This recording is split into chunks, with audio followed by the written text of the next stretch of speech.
Čau lidi, toto je YouTube kanál pro mýho kámoše, můžete ho vidět tady.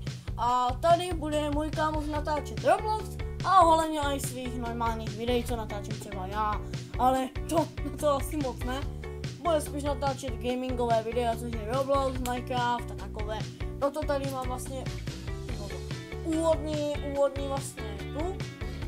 Jo, tady máte takhle tu. 24 místo mají, to teda jako, no, dobrý, ale jo.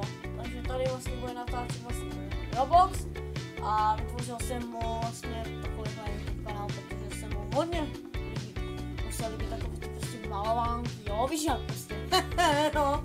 Takže kámoš tady vždycky taky blbne a ten říká, tak ty vogo, co robíš s tím? Furt. No, tak prostě jako takové ty věci, víš jak, jako prostě YouTube, jo.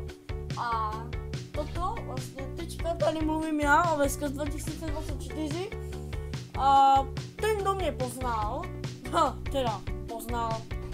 tak dejte like na tento YouTube kanál, dejte like, dejte potom like, on se vlastně potom objeví, až bude trošku mít víc odběratel, on má teďka 5, to jsou jeho kámoši, ale jak bude mít víc odběratel, třeba těch 100 nebo 50, tak vlastně už se ukáže i na hlavní stránce YouTube třeba, jo? Jak já už. Si tam taky občas zobrazuju, když jdu trošku dolů, že hledám nějaký video, tak prostě se tam vidím. Takže tak. A toto je vlastně uvítací video, abyste vlastně viděli, jaký má vlastně můj kámoš.